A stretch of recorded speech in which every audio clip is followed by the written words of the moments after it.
ഞാനൊരു സെലിബ്രിറ്റി ആയതുകൊണ്ട് തന്നെയാണ് ഞാൻ ഉദ്ദേശിച്ചത്. ഞാൻ സെലിബ്രിറ്റി, എന്റെ കണ്ണില് സെലിബ്രിറ്റി എന്ന് പറയുന്നത് കുറച്ച് അറിയാവുന്ന ഒരു ഫിഗർ 2-3 സിനിമയിൽ അഭിനയിച്ചൊരു അങ്ങനെയുള്ള സെലിബ്രിറ്റി എന്ന് പറയാം. അല്ലാതെ ഞാൻ ഒരു സെലിബ്രിറ്റി ആയത് അങ്ങനെയല്ല ഞാൻ പറഞ്ഞത്. ഓക്കെ, നമ്മൾ 2 സിനിമയിൽ അഭിനയിച്ചാൽ നമ്മളൊരു സെലിബ്രിറ്റി ആയില്ലോ, അത്ര ഞാൻ ഉദ്ദേശിച്ചിട്ടുള്ളൂ. അല്ല, ഒരിടയ്ക്ക് ഞാൻ ചിന്തിച്ചിട്ടുണ്ട്, ഇവള് തെരഞ്ഞു പിടിച്ച് തന്നെ കണ്ടന്റ് കൊടുക്കണതാണോ എന്ന് ഞാൻ ചിന്തിച്ചിട്ടുണ്ട്. അതെ അതെ, എവിടെ തൊട്ടാലും ട്രോള് ഏറിന്ന് ഇറങ്ങാൻ സമയം കിട്ടി.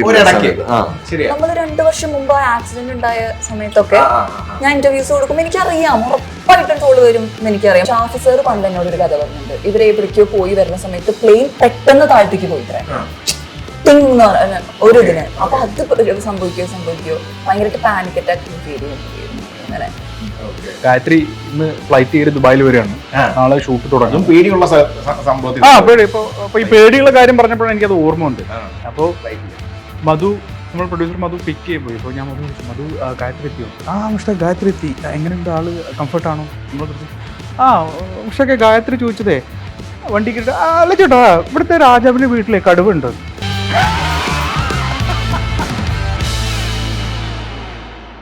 ജൂൺ 7th തിയേറ്ററിൽ ഹിറ്റ് ചെയ്യാൻ പോകുന്ന മൂവി. ആൻഡ് മൂവിയുടെ പേരാണ് അഭിരാമി. അതിൽ തന്നെ ആക്ട് ചെയ്തിരിക്കുന്ന സെൻട്രൽ ക്യാരക്ടേഴ്സ് ചെയ്യുന്ന 2 പേര്, Gayathri and Hari. Hello. Hello. സുഖമായിട്ടിരിക്കുന്നു. And the man behind the movie അല്ലേ, mister Akshar. Hello. Thank you. Hi hi hi. Welcome. Okay, അപ്പോ മിസ്റ്റർ അക്സർ ഹലോ. അപ്പൊ എന്താണ് അഭിരാമി? അഭിരാമി എന്ന് പറയുന്നത് ഒരു ഫീൽ ഗുഡ് ജോണറിലുള്ള ഒരു മൂവിയാണ്. ഒരു മലയാളി പെൺകുട്ടി ദുബായിൽ ജോലി ചെയ്യുന്നു, നഴ്സായിട്ട് ജോലി ചെയ്യുന്നു. ആ കുട്ടി ആസ് യൂഷ്വൽ സോഷ്യൽ മീഡിയയിൽ ഭയങ്കര ആക്റ്റീവായിട്ടുള്ളൊരു കുട്ടിയാണ്. അപ്പോൾ ഒരു സ്പെഷ്യൽ ഇൻസിഡൻറ്റിലൂടെ ആ കുട്ടി വൈറലാവുകയാണ്. വൈറലായതിനു ശേഷം ആ കുട്ടിയുടെ ലൈഫിൽ ഉണ്ടാകുന്ന ചേഞ്ചസ് എന്താണ്? ഒരു സാധാരണ ഒരു മലയാളി പെൺകുട്ടി കാമുകനൊക്കെ ആയിട്ട് മുമ്പോട്ടുള്ള ജീവിതം സ്വപ്നം കണ്ട് നടക്കുന്ന ഒരു കുട്ടി ഈ വൈറലാവുന്നതോടുകൂടി ആ കുട്ടിയുടെ ജീവിതത്തിൽ ഉണ്ടാകുന്ന ചേഞ്ചസ്, ആ മാറ്റം, ആ ഒരു സെലിബ്രിറ്റി മോഡിലേക്ക് മാറുകയാണ്. അത് അവർക്ക് ഉണ്ടാകുന്ന അവരുടെ ജീവിതത്തെ എങ്ങനെ ബാധിക്കുന്നു എന്നുള്ളതാണ് നമ്മൾ ഈ സിനിമ പറയാൻ ശ്രമിക്കുന്നത്. പിന്നെ അവസാനം തൻ്റെ ലൈഫ് എങ്ങനെ തിരിച്ചു പിടിക്കുന്നു, ഈ യാത്രയാണ് നമ്മൾ അഭിരാമിയായിട്ട് പറയാൻ ശ്രമിച്ചിരിക്കുന്നത്. അതായത് നോക്കുമ്പോൾ ഇപ്പോൾ ഏറ്റവും കൂടുതൽ ട്രെൻഡിങ് ആയിട്ടുള്ള പരിപാടി തന്നെയാണ് സോഷ്യൽ മീഡിയ എന്ന് പറയുന്നത്. അതിനെ പോർട്രേറ്റ് ചെയ്ത് അതിലൂടെ അതിൻ്റെ ഒരു ആഫ്റ്റർ എഫക്റ്റ് അല്ലെങ്കിൽ അതിൻ്റെ ഒരു എഫക്റ്റ് എന്നൊക്കെ വേണമെങ്കിൽ പറയാം അല്ലേ? അത് തന്നെയായിരുന്നു ഈ മൂവിയിൽ അട്രാക്ട് ചെയ്യിപ്പിച്ചത് ഹരി. തീർച്ചയായും central character of course. So ആ സബ്ജക്റ്റ് തന്നെയാണ് എനിക്ക് ഇൻട്രസ്റ്റിംഗ് ആയിട്ട് തോന്നിയത്. പിന്നെ ഗായത്രി സുരേഷ് പറയണമെന്ന് പറയുന്നു നേരത്തെ ഇന്റർവ്യൂ കേറുന്ന ഒരു 5 മിനിറ്റ് മുമ്പാണ്. ചേട്ടാ എന്നെ പറ്റി അതൊരു മെയിൻ ഫാക്ടർ ഓഫ് കോഴ്സ്. പിന്നെ നമ്മൾ ചെന്നതിന് ശേഷമാണ് മുഷ്താഖ് ഭായി ആയിട്ട് പരിചയം. കിടലൻ ഡയറക്ടറാണ്. Thank you. ഇതിന് ഞാൻ സെപ്പറേറ്റ് പേ ചെയ്യുന്നുണ്ട്. അതും പറയണമെന്ന് പറഞ്ഞിട്ടില്ല. ഇപ്പൊ ടീസർ നമ്മൾ കണ്ടു, പക്ഷെ എന്നാലും എന്റെ ട്രെയിലറും കണ്ടു. ഈ സ്ലാങ് എന്ന് പറഞ്ഞ പരിപാടി ഉണ്ടോ? ഓഫ് കോഴ്സ് ഗായത്രി തൃശ്ശൂർ ആ സ്ലാങ് അടിപൊളിയായിട്ട് സംസാരിക്കുന്ന ഒരു വ്യക്തിയാണ്, വെരി സ്വീറ്റ് ആയിട്ട് തന്നെ. സോ അപ്പം എനിക്ക് തോന്നുന്നു ഇതിന് മുമ്പുള്ള ഒരു മൂവിയിൽ അത് മാറ്റാൻ ട്രൈ ചെയ്തിട്ടുണ്ടായിരുന്നു. ബദലിലും എനിക്ക് ചെറിയൊരു വേരിയേഷൻ തോന്നി. പിന്നെ ഇതും മാഹി ഭാഷയാണ് സംസാരിക്കാൻ ശ്രമിച്ചിരിക്കുന്നത്. കുറെ അത് വർക്ക്ഔട്ടും ആയി. പക്ഷെ ഇതെന്താ വെച്ച് കഴിഞ്ഞാൽ തൃശ്ശൂരിൽ നിന്ന് ഉള്ള ഒരു ആള് തന്നെയാണ്. അപ്പം സ്ലാങ് പ്രോബ്ലം. ഇപ്പൊ ഈ പറയുന്ന പോലെ തന്നെ ഫിലിംസ് ഇപ്പൊ ഡയറക്ടേഴ്സ് നോക്കുമ്പോൾ തന്നെ ഇപ്പൊ അതിനെ കാസ്റ്റ് ചെയ്യുന്ന ടൈമിലാണെങ്കിൽ ചിലപ്പോൾ ആ ഒരു സ്ലാങ് മൈൻഡിൽ വെച്ചേക്കല്ല. അപ്പൊ ഈ മൂവി വരുമ്പോ ഈ സ്ലാങ്ങുമായിട്ടൊരു അതിന്റെ ഒരു മിക്സേഴ്സ് എങ്ങനെ വരും? അതല്ല ചേട്ടാ, ഇപ്പൊ നമുക്ക് വർക്ക് ചെയ്യാൻ പറ്റുമെങ്കിൽ നമുക്ക് അതൊക്കെ മാറ്റിയെടുക്കാവുന്നേ ഉള്ളൂ. അതെ, അപ്പൊ ഞാൻ വർക്ക് ചെയ്യാൻ തയ്യാറാണ്. എന്റെ കൂടെ നിന്ന് ഒരാളിപ്പോ ഒരു കോട്ടയം ഭാഷ പറഞ്ഞ് ശീലിപ്പിക്കാനാണെങ്കിൽ അതിന്റെ മൈന്യൂട്ട് ആയിട്ടുള്ള കാര്യം വരെ വരുത്തണം എന്നാണ് ആഗ്രഹം. പലപ്പോഴും ആ ഭാഷയ്ക്കല്ല വ്യത്യാസം, അതിന്റെ ലാൻഡിങ്ങിലും അതിന്റെ ചെറിയൊരു വേരി അല്ലെ, മന്നെയാണോ പോണയാണോ അങ്ങനെ. കൊച്ചിയിലെ അതെ. അതുപോലെ ഹരി ഒരുപാട് നല്ല മൂവീസിൽ പാട്ടാകാൻ പറ്റും. അതിൻ്റെ ഒരു ലക്ക് ഫാക്ടർ തന്നെയാണ്. റൈറ്റ് ഫ്രം എനിക്ക് നമുക്ക് എത്രയോ വർഷങ്ങൾക്ക് മുമ്പ് തന്നെ നമ്മൾ ഒരുമിച്ച് ഇന്റർവ്യൂസ് നമ്മൾ ചെയ്തിട്ടുണ്ട്, ഈവൻ സ്റ്റുഡിയോയിലായിരുന്നപ്പോഴും. അപ്പോൾ അതിൻ്റെ ആ ഗ്രാഫ് നോക്കുമ്പോൾ ഒരുപാട് നല്ല മൂവികളുടെ ഭാഗമാകാൻ പറ്റിയ ഒരു വ്യക്തിയാണ് തീർച്ചയായിട്ടും. അപ്പം ഓഫ് കോഴ്സ് നോക്കുമ്പോൾ ഒരു സെൻട്രൽ ക്യാരക്ടേഴ്സ് വരുന്ന മൂവികൾ വരുമ്പോൾ ഫസ്റ്റ് മൈൻഡിൽ വരുന്ന പരിപാടി ഉണ്ടാവുമല്ലോ തീർച്ചയായിട്ടും. It's like A liability is more one thing. അപ്പോൾ അതെങ്ങനെ how do you take it എന്ന് ചോദിച്ചു കഴിഞ്ഞാൽ എനിക്ക് അങ്ങനെ സെൻട്രൽ ക്യാരക്ടർ പരിപാടി വളരെ കുറവാണ് വന്നിട്ടുള്ളത്. വെരി ഫ്യൂ വന്നതിൽ എനിക്ക് നല്ലതെന്ന് തോന്നി ചെയ്തിട്ടുണ്ട്. പിന്നെ ഈ പറഞ്ഞ പോലെയാണ് നമുക്ക് എപ്പോഴും ഞാനിപ്പോ ഈ സെൻട്രൽ ക്യാരക്ടർ അങ്ങനെ ഇതല്ല, നല്ല സിനിമകളുടെ ഭാഗമാകുക എന്നുള്ളതാണ്. ഞാൻ നേരത്തെ പറഞ്ഞ പോലെ അതാണ് കൂടുതൽ ശ്രമിച്ചിട്ടുള്ളത്. അതായിരിക്കും കുറച്ചുകൂടി എനിക്ക് കംഫർട്ടബിൾ തോന്നുന്നു. കാരണം ക്യാരക്ടർ റോളാണ് കൂടുതലും താല്പര്യം. കാരണം മറ്റേ ഈ സെൻട്രൽ ക്യാരക്ടർ കളിക്കാനുള്ള ഒരു കോൺഫിഡൻസ് കുറവുണ്ട്. ചിലപ്പോ അത് കുറെ കഴിയുമ്പോ ഗ്രാജുവലി അത് നമുക്ക് കിട്ടേണ്ടതാണ്. നമ്മൾ ചെയ്ത് അപ്പൊ ഇതില് വന്നപ്പോ ഉള്ള തോട്ടം എങ്ങനെ ഉണ്ടായിരുന്നു? ഫസ്റ്റ് ഈ മൂവി വന്ന ടൈമിലാണെങ്കിലും അത് ചിലപ്പോ ഫസ്റ്റ് ആദ്യം മൈൻഡിൽ അതായിരിക്കുമല്ലോ ഉണ്ടാവും. ഒന്ന് സെൽഫ് കൺവിൻസ് ആവാൻ കുറച്ച് ടൈം സമയമെടുത്തു. പിന്നെ ഈ പറഞ്ഞ അവിടെ ചെന്ന് കഴിയുമ്പോഴത്തേക്കും ഇപ്പം ഞാൻ കളിയാക്കിയല്ല, ഞങ്ങള് പെട്ടെന്ന് തന്നെ സിങ്കായി. അപ്പൊ ആ ഒരു ഇത് വർക്കായി, ഒരു കെമിസ്ട്രി വർക്കായി. അടിപൊളി. അത് ഞാൻ എന്തായാലും ഡയറക്ടർ സാറിന്റെ അടുത്ത് ചോദിക്കുവാണ് തീർച്ചയായിട്ടും. ഇവിടെ തമ്മിലുള്ള കെമിസ്ട്രി എങ്ങനെ ഉണ്ടായിരുന്നു, അല്ലെങ്കിൽ ലൊക്കേഷൻ വാസിലെ ഇപ്പൊ ഗായത്രിയുടെ ഒക്കെ ആണെങ്കിൽ നമ്മള് ഇടയ്ക്കിടയ്ക്ക് ഓരോ ചെറിയ വീഡിയോസ് ഒക്കെ കാണുമ്പോൾ ഷീസ് എ ഹാപ്പി പേഴ്സൺ എന്ന് നമുക്കും തോന്നിയ ഒരു പരിപാടിയാണ്. അപ്പം മൊത്തത്തിൽ എങ്ങനെ ഉണ്ടായിരുന്നു? ഈവൻ ഹരി ആണെങ്കിലും അതെ, എങ്ങനെ ഉണ്ടായിരുന്നു? ഗായത്രിയെ കുറിച്ച് പറയുകയാണെങ്കിൽ ഗായത്രി ഒരു ഫുൾ പാക്കേജ് ആണ്. ഇപ്പൊ ഗായത്രി ഒരു പറഞ്ഞു കൊടുത്തിട്ടില്ലല്ലോ. അല്ല, ഗായത്രി ഇപ്പൊ ലാംഗ്വേജ് ഒക്കെ പറഞ്ഞില്ല നേരത്തെ, ഞാൻ വളരെ മൈന്യൂട്ട് ആയിട്ടൊക്കെ പോകുന്നു പറഞ്ഞു. പക്ഷെ ആ മൈന്യൂട്ട് ആയിട്ടൊക്കെ പോയിട്ട് ഞാൻ പിന്നെ തൃശ്ശൂർ സ്ലാങ്ങിൽ സംസാരിക്കും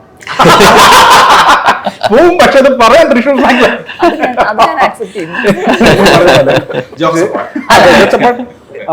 പിന്നെ എന്ത് ഇവർ രണ്ടുപേരുടെയും പറയാന്ന് വെച്ച് കഴിഞ്ഞാൽ, ഞാൻ അവർ രണ്ടുപേരും ആദ്യമായിട്ടാണ് അവിടെ വെച്ചിട്ട് കാണുന്നത്. ഇവരും എന്നെ വിശ്വസിച്ചു. ആക്ച്വലി ഞങ്ങളുടെ ഒരു ലവ് ട്രാക്ക് ഇതിന്റെ ഒരു ഭാഗം മാത്രമാണ്,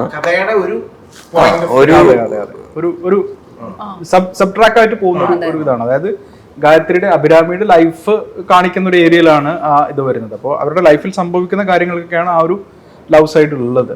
പിന്നെ ഇവരുടെ ഒരു ഇത് വരുന്നത്, ക്യാരക്ടേഴ്സ് വരുന്നത്. അപ്പോൾ ചോദിച്ചതിന് പറയുകയാണെങ്കിൽ ഇവരവിടെ എത്തുന്നു, നമ്മൾ പരിചയപ്പെടുന്നു, സിനിമ ആരംഭിക്കുന്നു. പക്ഷെ വളരെ പെട്ടെന്ന് തന്നെ സിങ്കാന്ന് വെച്ചാൽ നമ്മൾ എന്താണോ ഉദ്ദേശിക്കുന്നത്, എന്താണ് പറയാൻ ശ്രമിക്കുന്നത്, വളരെ പെട്ടെന്ന് തന്നെ കാച്ച് ചെയ്തു. വളരെ മനോഹരമായിട്ടാണ്. ഇപ്പം ഹാരിയും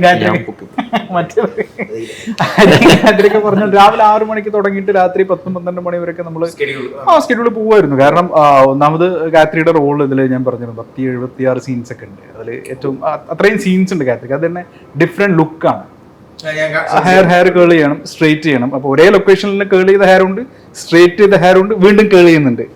കാരണം നമ്മൾ കോ ആർട്ടിസ്റ്റ് വരുന്ന അനുസരിച്ചിട്ട് അപ്പോൾ അതൊക്കെ ഇങ്ങനെ കണ്ടിന്യൂസ്ലി ചെയ്തുകൊണ്ടിരിക്കുകയാണ് നമ്മളിങ്ങനെ. അപ്പോൾ അതൊക്കെ വളരെ ഈസി ആയിട്ട് ഇങ്ങനെ നടക്കുന്നു, പോകുന്നു. അവിടെ ഒന്നും യാതൊരു ക്വസ്റ്റ്യൻസോ കാര്യങ്ങളോ ഇല്ല, ഇങ്ങനെ പോവാണ്. അപ്പോൾ വളരെ മനോഹരമായിട്ട് കാര്യങ്ങൾ നടന്നു എന്നുള്ളതാണ്. ഇപ്പൊ നേരത്തെ പറഞ്ഞല്ലോ ഈ ആക്റ്റീവായിട്ട് നിൽക്കുന്നത് ഇഷ്ടമാണ്, അല്ലെങ്കിൽ അപ്പൊ അതുപോലെ തന്നെ ഈ ഷൂട്ടിങ്ങിന്റെ ഇപ്പം സാറ് പറഞ്ഞത് വെച്ച് നോക്കുമ്പോഴും ഫുൾ ഓൺ ഒരു ടൈറ്റ് പരിപാടി. അപ്പൊ അതും അതുപോലെ എൻജോയ് ആയിരുന്നു, അതോ ഇടയ്ക്ക് ഒരു ടയറിംഗ് പരിപാടി തോന്നിയിരുന്നു?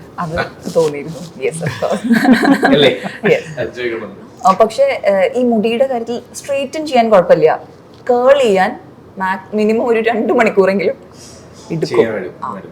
1.5 മണിക്കൂർ എന്തായാലും എടുക്കും. പിന്നെ മേക്കപ്പ് രാവിലെ ഇട്ടാ പിന്നെ കുഴപ്പമില്ല, എന്താ ഒന്ന് ടച്ചപ്പ് ചെയ്ത് കൊടുത്താൽ മതി. അതെ, ആദ്യമായിട്ടാണ് ഇത്രയും സീനിൽ ഞാനൊരു സിനിമയിൽ അഭിനയിക്കുന്നത്. എനിക്ക് തോന്നുന്നില്ല ഇത്രയും അധികം സീനിൽ ഞാനൊരു സിനിമയിൽ അഭിനയിച്ചിട്ടുണ്ട്. അപ്പൊ ഞാൻ അതെ വല്ലാത്ത സിനിമ. അതെ, അപ്പൊ ഇങ്ങനെ അഭിനയിക്കുന്നു, ഉടനെ ഷോട്ട് റെഡി ആവുന്നു. ആ ഒരു എൻഗേജ്മെന്റ് ഉണ്ടായിരുന്നു. കഴിഞ്ഞ ഇന്റർവ്യൂല് ഞാൻ പറഞ്ഞു, എല്ലാം കഴിഞ്ഞ് നന്നായിട്ടുണ്ടെന്നിട്ട് പുള്ളിക്കാർ ഓടി നടന്നിരിക്കുന്നുണ്ട്, ഇപ്പുറം മാറുന്നത്. അല്ല, ഗായത്രി തന്നെ അവിടെ പറഞ്ഞിട്ടുണ്ടായിരുന്നു ഷൂട്ടില്. ഞാൻ ആദ്യമായിട്ടാണ് ഇങ്ങനെ മറ്റ് ഷോട്ടില് സിനിമയിലൊക്കെ പോയി കഴിഞ്ഞാൽ എന്നെ ഷോട്ട് വിളിക്കുന്നവരെ ഞാൻ ഇങ്ങനെ ഇരിക്കണം. ഇവിടെ ഗായത്രിക്ക് സീൻ ബ്രീഫ് ചെയ്യാൻ ടൈമില്ല. പുള്ളിയുടെ അടുത്ത് ഭയങ്കര ഹാപ്പിയില് ഞാൻ ഭയങ്കര ഹാപ്പി ആണെന്നൊക്കെ പറഞ്ഞ് അതേ പറയും, ഇപ്പുറം മാറിട്ട് കഴിഞ്ഞിട്ട്. അതുകൊണ്ട് തന്നെ എനിക്ക് നന്നായി ചെയ്യാൻ പറ്റിയിട്ടുണ്ട്. കാരണം ക്യാരക്ടറിന് വിടാനുള്ള ടൈം വിടാൻ നമ്മൾ സമ്മതിച്ചിട്ടില്ല. പക്ഷെ വിടാനൊന്നും ഉണ്ടായിരുന്നില്ല, ഗായത്രിയുടെ ക്യാരക്ടറിനെ ആയിരുന്നു. അതുകൊണ്ട് അതെ, ഗായത്രിക്ക് ഇപ്പൊ ഈ സിനിമ എന്നല്ല അല്ലാതെ ഞാൻ ചോദിക്കുക, ഒരു പെർട്ടിക്കുലർ ചാലഞ്ചിങ് സീൻ ഉണ്ടായിരുന്നിട്ടുണ്ടെങ്കിൽ അത് ഏതായിരിക്കും? ഈ സിനിമയിലാവാം അല്ലെങ്കിൽ വേറെ ഏതെങ്കിലും സിനിമയിലാവാം. ആ സീൻ കുറച്ച് പരിപാടി എന്നെ സംബന്ധിച്ച് കുറച്ച് ചാലഞ്ചിങ് ആയിരുന്നു തോന്നിയ ഏതെങ്കിലും ഒരു ടെറൈൻ ആയിരിക്കും. എനിക്കൊരു മല കയറുന്ന മറ്റേ കുട്ടിയായിട്ട് മല കയറുന്ന ഒരു പരിപാടി അല്ല, കറക്റ്റ് ആണോ? അതിന്റെ ഒരു ഇത് അതൊന്നുമല്ല എനിക്ക് ടഫായിരുന്നു. എനിക്ക് എന്താ പറയാ, ആ ബുദ്ധന്റെ അവിടെ വന്നിട്ട് ഇങ്ങനെ മരിച്ചു കിടക്കണ ഇതൊക്കെ കണ്ടിട്ട് ചെയ്യണത് എനിക്ക്, അതായത് ഈ അജയൻ സാർ നമ്മളെ ഭയങ്കരമായിട്ട് ഇവിടെ വന്ന് നീ അങ്ങനെ ചെയ്യണം, നീ ഇങ്ങനെ ഇവിടെ വന്നിട്ട് നീ ഇതൊക്കെ നോക്കണം, അത് എന്നിട്ട് ഉള്ളിന്ന് വന്നിട്ട് ഇത് ഇത്രയും ഞാൻ എങ്ങനെ എനിക്കിത് ആ ഒരു ബദൽ എനിക്ക് മൊത്തത്തിൽ എനിക്ക് ടെൻഷൻ. കാരണം അദ്ദേഹം ഉള്ളിന്ന് കിട്ടാതെ അദ്ദേഹം നിർത്താറില്ല. അപ്പൊ ഞാൻ സൂപ്പർഫിഷ്യലായിട്ട് ചെയ്യുമ്പോ തന്നെ ഗായത്രി പറയും അജയൻ സാറ് പറയും ഉള്ളിന്ന് വരട്ടെ, ഉള്ളിന്ന് അപ്പൊ നമുക്കത് എന്താണ് അതെ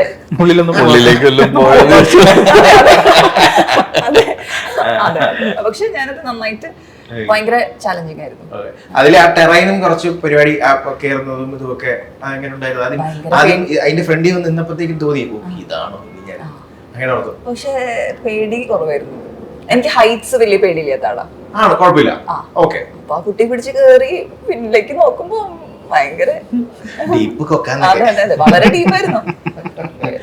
ശരിക്കും ഹൈറ്റ്സ് പേടിയില്ല തോന്നുന്നു. പക്ഷെ എന്നാലും പേടിയുള്ള ഏരിയാസ് ഉണ്ടെങ്കിൽ അത് എന്തൊക്കെയായിരിക്കും? ചിലപ്പോൾ ചിലർ പറയും വാട്ടർ പ്രശ്നമുള്ളവരുണ്ടാവും, അല്ലെങ്കിൽ നീന്താൻ അറിയാത്തവരുണ്ടാവും, അല്ലെങ്കിൽ അങ്ങനെ നോക്കുവാണെങ്കിൽ എന്തൊക്കെയാണ്? എനിക്ക് പ്ലെയിൻ ഭയങ്കര പ്രശ്നമാണ്. പ്ലെയിൻ എയർപ്ലെയിൻ ഫ്ലൈറ്റ് പേടിയാണ്. എനിക്ക് ചെറിയൊരു ജോക്ക് വന്നാൽ തന്നെ ദേവി കഴിഞ്ഞു കഥ.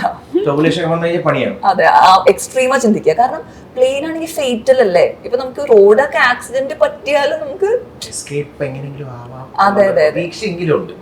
ഷാഫി സാർ പണ്ട് എന്നോട് ഒരു കഥ പറഞ്ഞിട്ടുണ്ട്. ഇവരെ എവിടേക്കോ പോയി വരുന്ന സമയത്ത് പ്ലെയിൻ പെട്ടെന്ന് താഴ്ത്തേക്ക് പോയി ഇത്ര ഒരു ഇതിന്. അപ്പൊ അത് സംഭവിക്കോ ഭയങ്കരമായിട്ട് പാനിക് അറ്റാക്ക് ഫീൽ ചെയ്യും എനിക്ക്. ദൈവമേ അങ്ങനെ. ചിലപ്പം ചില കാര്യങ്ങൾ നമ്മള് അതിൽ പേടി മാറുന്നത് തന്നെ അത് നമ്മൾ ചെയ്താന്ന് പറയുള്ളൂ. അപ്പൊ അങ്ങനെ പോയി ഇപ്പൊ ചിലപ്പോ ഇപ്പൊ കൊറേയൊക്കെ മാറി. ഞാൻ എന്തെങ്കിലും സിനിമ കണ്ടിട്ടോ എന്തെങ്കിലുമൊക്കെ ചെയ്തിട്ടോ ഞാൻ അത് ഏറ്റവും കൂടുതൽ സമയം ഞാൻ നോക്കും. ദൈവമേ ഇനി 1 മണിക്കൂറും കൂടി ഹരിനെ അലട്ടുന്ന പരിപാടികൾ എന്തൊക്കെയാ? അങ്ങനെ you like and you don't എന്നുള്ള രീതിയാണെങ്കിൽ എനിക്കങ്ങനെ അലട്ടണ പരിപാടികളൊന്നും അങ്ങനെ. സിനിമാഭിനയം പരിപാടിയാണ്. കുറച്ച് അഡ്വഞ്ചർ ഇഷ്ടമുള്ള ഒരാളാണ്. ട്രെക്കിങ് പരിപാടി, വെള്ളം, കടല്, കുറച്ച് നേച്ചറിനോട് ഭയങ്കര താല്പര്യമുള്ള ആളാണ്. Why should I watch this movie എന്ന് ചോദിക്കുമ്പോൾ സോഷ്യൽ മീഡിയ എന്ന് പറഞ്ഞൊരു കണ്ടന്റ് ഉണ്ട്. പക്ഷെ അതിന്റെ ഏത് വശമാവാം എന്ന് ചോദിക്കുകയാണെങ്കിൽ എങ്ങനെയാണ് ഇതിനെ ഡിസ്ക്രൈബ് ചെയ്യാൻ പറ്റുന്നത്? ബിഫോർ റിലീസിംഗ് അല്ല, നമ്മൾ അങ്ങനെ പറയുകയാണെങ്കിൽ നമ്മൾ you should not watch this movie for that എന്ന് ഞാൻ പറയാം. അത് ഓരോരോ കാണുന്ന ഒരാളുടെ എങ്ങനെയാണ് അത് പിന്നെ എന്താ പറയുക കൺസീവ് ചെയ്തിട്ടാണ് ഉള്ളത്. നിങ്ങൾ ഈ സിനിമ വാച്ച് ചെയ്യേണ്ട ഒരു കാര്യം എന്താണെന്ന് വെച്ച് കഴിഞ്ഞാൽ ട്രൂലി നമ്മൾ ഈ സിനിമ ഉണ്ടാക്കി 100% ദുബായിൽ വെച്ചിട്ട് വളരെ മനോഹരമായിട്ട് നമ്മളത് ക്രിയേറ്റ് ചെയ്തു എന്ന് വിശ്വസിക്കുന്നു ഭംഗിയായിട്ട് തന്നെ. പിന്നെ പ്രേക്ഷകരാണ് തീരുമാനിക്കേണ്ടത് ഈ സിനിമ എങ്ങനെയുണ്ട്, പിന്നെ ഇതിൻ്റെ ക്വാളിറ്റി എന്താണ്, ഇത് എത്രത്തോളം ഭംഗിയായിട്ട് വന്നിട്ടുണ്ട് എന്നുള്ളത്. അപ്പോൾ എന്തായാലും ഒരാളിത് വന്ന് കണ്ടു കഴിഞ്ഞാൽ അയാൾക്കിതൊരു ഒരു എന്താ പറയുക പിന്നെ ഒരു 2 മണിക്കൂർ നഷ്ടമാവുന്ന ഒരു സിനിമ ആവില്ല ഇത്. ഇതിൻ്റെ വിഷ്വൽസ് വർത്ത് വാച്ചിങ് ആയിരിക്കും 100%. ഇതിന്റെ കണ്ടന്റ് വൈസ് ആയാലും ഇതിന്റെ എന്താ പറയുക ഫ്രെയിം വൈസ് ആയാലും ഇതിലെ മ്യൂസിക്, ഇതിലെ സോങ്സ്, ഇതൊക്കെ ആയി കഴിഞ്ഞാൽ എന്തായാലും പിന്നെ ആളുകൾക്ക് ഈ പറഞ്ഞ പോലെ വർത്ത് വാച്ചിങ് ആയിട്ടുള്ള ഒരു സംഭവമായിരിക്കും. പിന്നെ അതെങ്ങനെ കണക്ട് ചെയ്യുന്നു എന്നുള്ളതാണ്. അപ്പോൾ ഈ കണക്ട് ചെയ്യുന്നതിന് എല്ലാത്തിനും 2 പെർസ്പെക്റ്റീവ് ഉണ്ടല്ലോ. അതായത് വൈറലാവാൻ ആഗ്രഹിക്കുന്ന ആൾക്കാരുണ്ടാവാം, വൈറലായിട്ട് പിന്നെ എന്താ പറയാ പിന്നെ അവരുടെ self life celebrity mode enjoy ചെയ്യുന്ന ആൾക്കാരുണ്ടാവും, സ്പോയിലായിട്ടുണ്ടാവും, എൻജോയ് ചെയ്യാൻ പറ്റാത്ത ആൾക്കാരുണ്ട്, അത് ഹാൻഡിൽ ചെയ്യാൻ പറ്റാത്ത ആൾക്കാരുണ്ടാവും. So it differs. ലൈക്ക് ഒരാൾക്കും പറയാൻ പറ്റില്ല. ഇപ്പോൾ ചിലപ്പോൾ നമ്മൾ ആ ക്യാരക്ടറിനെ കാണിക്കുമ്പോൾ why do they show this, like എന്തിനാ ഇവ ഇങ്ങനെ പറയുന്നത്? ആ സെലിബ്രിറ്റി ലൈഫിന് വേണ്ടിയിട്ടാണ് എല്ലാവരും ഇങ്ങനെ ട്രൈ ചെയ്തുകൊണ്ടിരിക്കുന്നത്. അത് കിട്ടി, അതെ തീർച്ചയായിട്ടും. അപ്പോൾ അത് ഓരോ ആളുടെയും പെർസ്പെക്റ്റീവ് ആണ് ആ സാധനം. അപ്പോൾ നമുക്ക് പറയാനുള്ള സാധനത്തെ വളരെ ഭംഗിയായിട്ട് പിന്നെ എല്ലാ ടൂളും ഉപയോഗിച്ചുകൊണ്ട് നമ്മൾ അതിനെ പ്രസന്റ് ചെയ്തിട്ടുണ്ട്. അപ്പൊ അത് അവരുടെ മുമ്പിലേക്ക് നമ്മൾ 7-ാം തീയതി കൊണ്ടുവരികയാണ്. സോ യു വാച്ച് ഇറ്റ്, എന്താ പറയാ, you won't regret. Watching it. അതാണ് പറയാൻ. ഇതിന്റെ ഒരു ഇപ്പൊ ഇത് പറഞ്ഞുകൊണ്ട് ഞാൻ ഇതിനെ റിലേറ്റ് ചെയ്ത ക്വസ്റ്റൻ ഇപ്പോൾ ലൈഫ് എന്ന് പറഞ്ഞ പരിപാടിയുണ്ട്. തീർച്ചയായിട്ടും നമ്മൾ വെളിയിൽ പോകുമ്പോൾ ആൾക്കാർ കാണുന്നു, എൻജോയ് ചെയ്യുന്നു.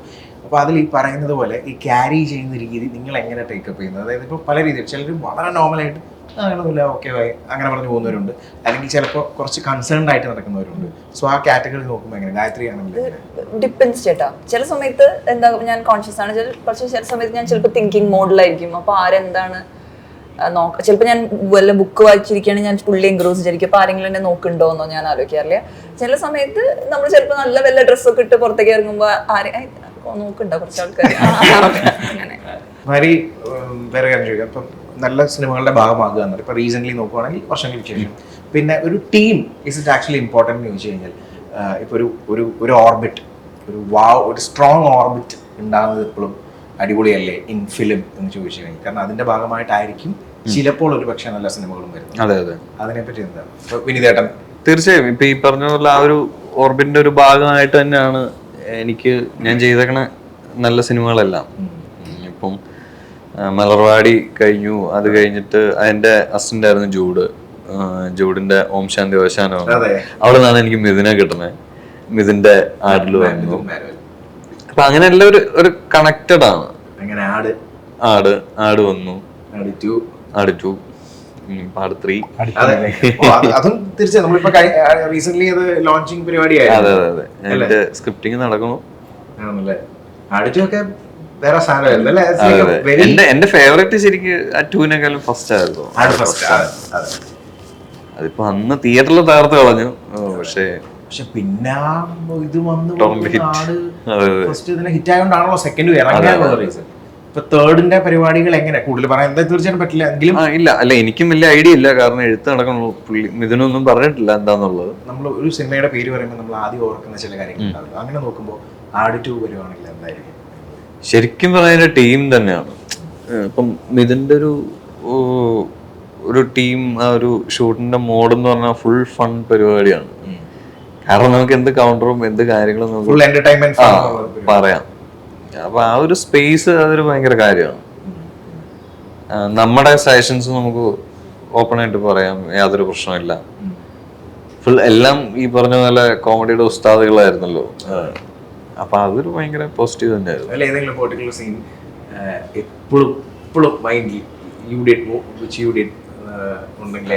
എല്ലാ സീൻസും ഈ പറഞ്ഞ പോലെ ഒന്നും മാറ്റി നിർത്താൻ പറ്റൂല. പിന്നെ നമ്മൾ ആ ലങ്കാദഹനം ബാലയൊക്കെ അതാണ് ഞാൻ പറയാൻ പോലെ. ആക്ച്വലി അത് ആ സീൻ ചെയ്യണില്ല, ഒഴിവാക്കാം എന്ന് ഒരു പ്ലാൻ ഉണ്ടായിരുന്നു. കാരണം ഡ്യൂറേഷൻ വന്നു കഴിയുമ്പോഴത്തേക്കും അത് അതിന്റെ ആവശ്യമില്ല, എന്നിട്ട് അത് വേണ്ടാന്ന് വെച്ചിരുന്ന സംഭവമാണ്. പക്ഷെ പിന്നെ എപ്പോഴും അത് എടുക്കാം എന്നുള്ളൊരിത് വന്നു. അങ്ങനെ വീണ്ടും ഷൂട്ട് ചെയ്തതാണ്. പക്ഷെ അത് ഭയങ്കരമായിട്ട് ഹിറ്റായി. അതെ, അതിൽ ആക്ച്വലി എന്റെ ഡയലോഗ് സ്ക്രിപ്റ്റിൽ എഴുതിയിരുന്നത് പാഞ്ചാലിക്ക് എന്താടി രാമായണത്തിൽ കാര്യം ചോദിക്കുമ്പോഴത്തേക്കും ഞാനും സീതേച്ചിയും ഫേസ്ബുക്ക് ഫ്രണ്ട്സ് ആയിരുന്നു എന്നുള്ളതാണ്. അതായിരുന്നു ആദ്യത്തെ ഡയലോഗ്. പിന്നെ അത് മാറ്റി സീതേച്ചി വിളിച്ചിട്ട് വന്നോന്നുള്ള സാധനം എനിക്ക്. അവിടെ ഇപ്പം ഒരു ഓപ്ഷൻ തരാൻ പറഞ്ഞ ഒരു 100 ഓപ്ഷൻ ഇങ്ങനെ വീഴും എല്ലാവരുടെയും കയ്യിൽ. അതെ അതെ അതെ, അതിൽ ബെസ്റ്റ് നോക്കി അതിൽ ചളി ഉണ്ടെങ്കിൽ ഇതും പറയും, അത് വേണ്ട ചളി മാറ്റാം. ഇപ്പൊ സോഷ്യൽ മീഡിയയെ പറ്റി പറഞ്ഞുകൊണ്ട് തന്നെ ഈ സോഷ്യൽ മീഡിയയിൽ ഏറ്റവും പരിപാടി ആണ് ഇപ്പം കോമന്റ്സ് വരുന്നതും ട്രോൾസ് വരുന്നതും ഒക്കെ. അത് ആക്ച്വലി എൻജോയ് ചെയ്യുന്ന ആൾക്കാരുണ്ട്, എൻജോയ് ചെയ്യാത്ത ആൾക്കാരുണ്ട്. അല്ലെ ആദ്യം നമുക്ക് അത്ര സുഖകരമായിരിക്കില്ല നമുക്കത് കാണുമ്പോഴും കേൾക്കുമ്പോഴും. ഗ്രാജുവലി ചിലപ്പം നമ്മളത് കണ്ട് കേട്ട് പിന്നെ നമ്മൾ തന്നെ ചിലപ്പോൾ അത് എൻജോയ് ചെയ്യും. അങ്ങനെയാണോ ആക്ച്വലി നിങ്ങളെന്ന് ചോദിച്ചപ്പോൾ ഹരിയെ സംബന്ധിച്ച് നോക്കുക? ഏകദേശം ഈ പറഞ്ഞ പോലെയാണ്, കണ്ട് ഇഷ്ടമാകുന്നൊരു ഇതാണ്. ഫസ്റ്റ് ചിലപ്പോൾ നമുക്ക് കാരണം ഒരുപാട് കണ്ടന്റ്സ് ഇങ്ങനെ വന്നോണ്ടിരിക്കുമല്ലേ. അപ്പൊ അതില് ഈ പറഞ്ഞല്ലോ എന്തെങ്കിലും സംഭവം വേണം. അങ്ങനെ ഉണ്ടെങ്കിൽ നമുക്കൊരു അട്രാക്ഷൻ ഉണ്ടെങ്കിൽ നമ്മളത് കാണുള്ളൂ. പിന്നെ ലൊക്കേഷനിലൊക്കെ പക്ഷെ പുള്ളിക്കാരി അതെല്ലാം പോസിറ്റീവ് ആണ്. അതൊരു ഭയങ്കര കഴിവാണ്. പറ്റില്ലെന്നല്ല,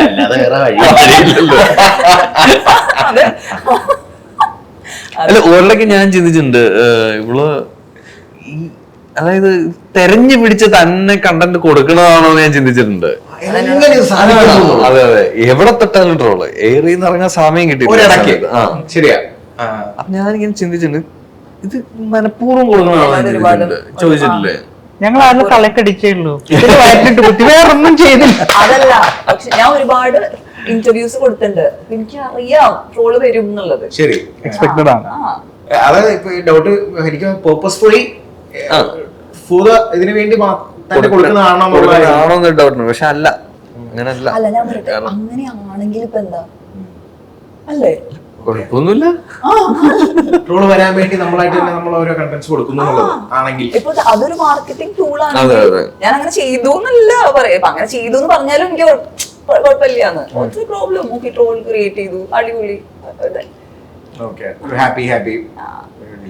ഈ ഇടയ്ക്ക് ഞാൻ ട്രോളല്ല, രാത്രി ഇങ്ങനെ നല്ല ചൂട് ചായ കുടിച്ചോണ്ട് അവിടുന്ന് എന്തോ ചായയെ പറ്റി ആരോ അവിടുന്ന് പറയുന്നത് കറക്റ്റ്. അത് ഈ കഴിഞ്ഞ ദിവസം ഞാനൊരു കമന്റ് കണ്ടു, ഞങ്ങളുടെ പടത്തിന്റെ പോസ്റ്ററിന് താഴെ ആരോ കമന്റ് ചെയ്തേക്കാണ്, എന്തോ ഈ കുട്ടിയുടെ കല്യാണം കഴിഞ്ഞില്ലെന്നോ അങ്ങനെ എന്തോ താഴെ ഒരാള്, പുള്ളിയുടെ പേര് എന്തോ പേര് ഞാൻ ഓർക്കണില്ല, അതും വിത്ത് വീട്ടുപേരാണ്. ശരി. അപ്പം ഈ വീട്ടിൽ ആ കുട്ടിക്ക് സുഖമായിട്ട് താമസിക്കാം, 4 നേരം ഉണ്ടുറക്കി താമസിക്കാനുള്ള വയ ഈ വീട്ടിലുണ്ടെന്ന് പറഞ്ഞോണ്ട്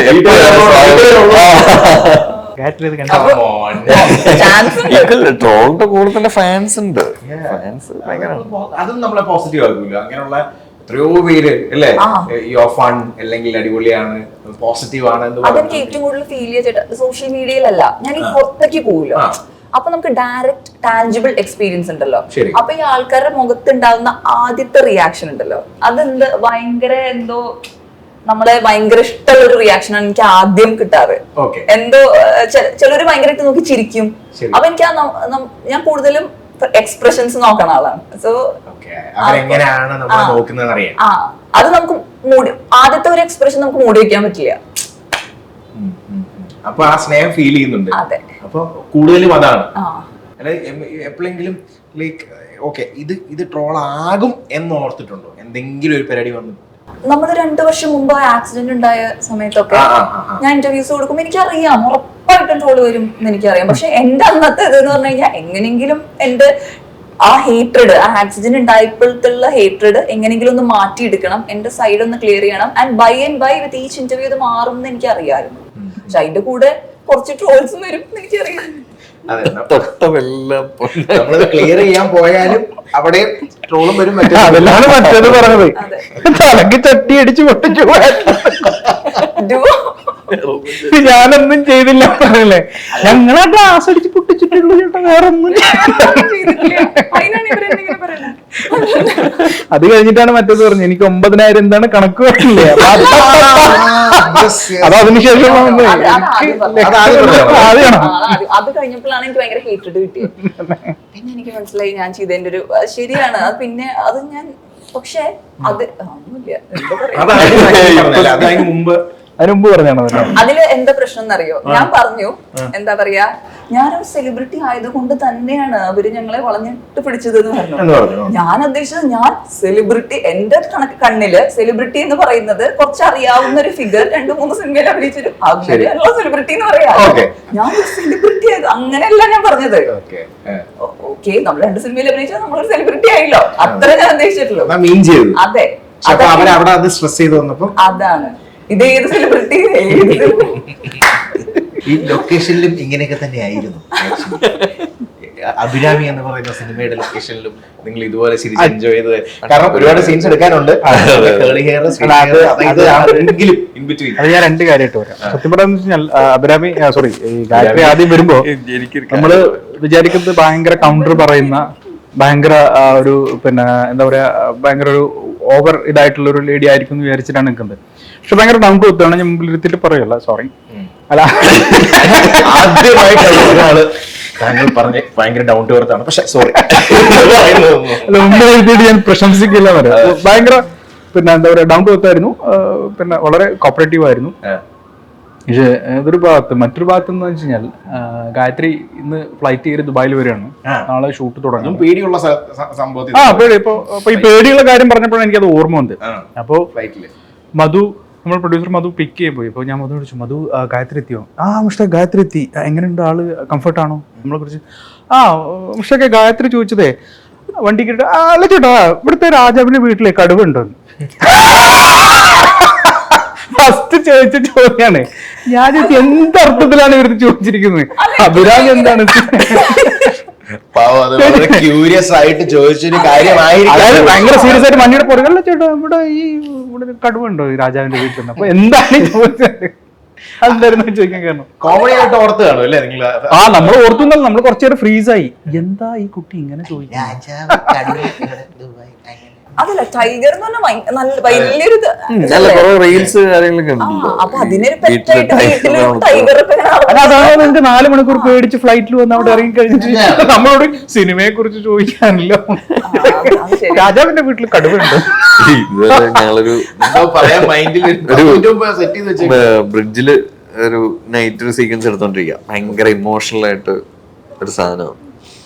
ഞാൻ ഇങ്ങനെ പ്രിപ്പയർ ചെയ്ത് മെന്റലി സ്ട്രെസ് ഒക്കെ ഇങ്ങനെ എടുത്ത് വെച്ചോണ്ടിരിക്കുക. അപ്പോഴാണ് മറ്റേ മുടിയൊക്കെ കേള് ചെയ്തിട്ട് ഒരു സാധനം നടന്നു വരണോ, മറ്റേ my biological name is Michael Jackson Elias. അത് ശരിക്കും എങ്ങനെയാട്ടോ അത് ഞാൻ ആലോചിച്ചു. അത് തിയേറ്ററിൽ വരുമ്പോ പക്ഷെ അത് ഭംഗിയുണ്ടായിരുന്നു, എനിക്ക് ഇഷ്ടപ്പെട്ടു. അല്ല ഞാൻ ഇമോഷണലി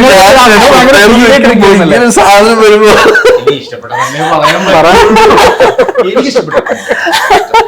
എന്റെ ഇഷ്ടമുള്ള ഫൈനൽ അല്ല ഭയങ്കരമായിട്ട് ഇമോഷണൽ സീനുകളൊക്കെ. ലിഫ്റ്റ് തുറന്നു വരും. ഇതുപോലെ തന്നെ ചിരിക്കാൻ പറ്റട്ടെ. കോമഡി ഉണ്ടല്ലോ അല്ലേ? കോമഡി ആസ് സച്ച് കോമഡി ആയിട്ടല്ല, ഭയങ്കര ലൈറ്റ് ആയിട്ട് പോകുന്ന മീൻസ് നമ്മള് തമാശക്ക് വേണ്ടി കുറെ തമാശകളൊന്നും ക്രിയേറ്റ് ചെയ്തിട്ടില്ല. സിറ്റുവേഷണൽ ആയിട്ട് ഇങ്ങനെ പോകുന്ന ഒരു സംഭവമാണ്. ഫൈനലി ഒരു ചെറിയൊരു സെഗ്മെന്റോടെ ഇറ്റ്സ് വെരി ഈസി. ഒരു മലയാളം പാട്ട് ഇംഗ്ലീഷിലായിരിക്കും ലിറിക്സ് പറയുന്നത്. ഏത് മലയാളം പാട്ടാന്ന് പറയാം. ഒറ്റ white down at the door step. അതന്നെ ഞാൻ എളുപ്പമായിരുന്നു. വേറെ വെക്കായിരുന്നു അല്ലേ? ഒന്നുകൂടി കൊടുത്തോ ഇനി ഒരു എളുപ്പം. Don't hit me uncle, I will not become good. അത് ഓൺ ദി സ്പോട്ട് ഇറക്കിയതാണ്. കറക്റ്റ് അല്ലേ? അപ്പൊ എന്തായാലും അടിപൊളി. Thank you so much. Thanks.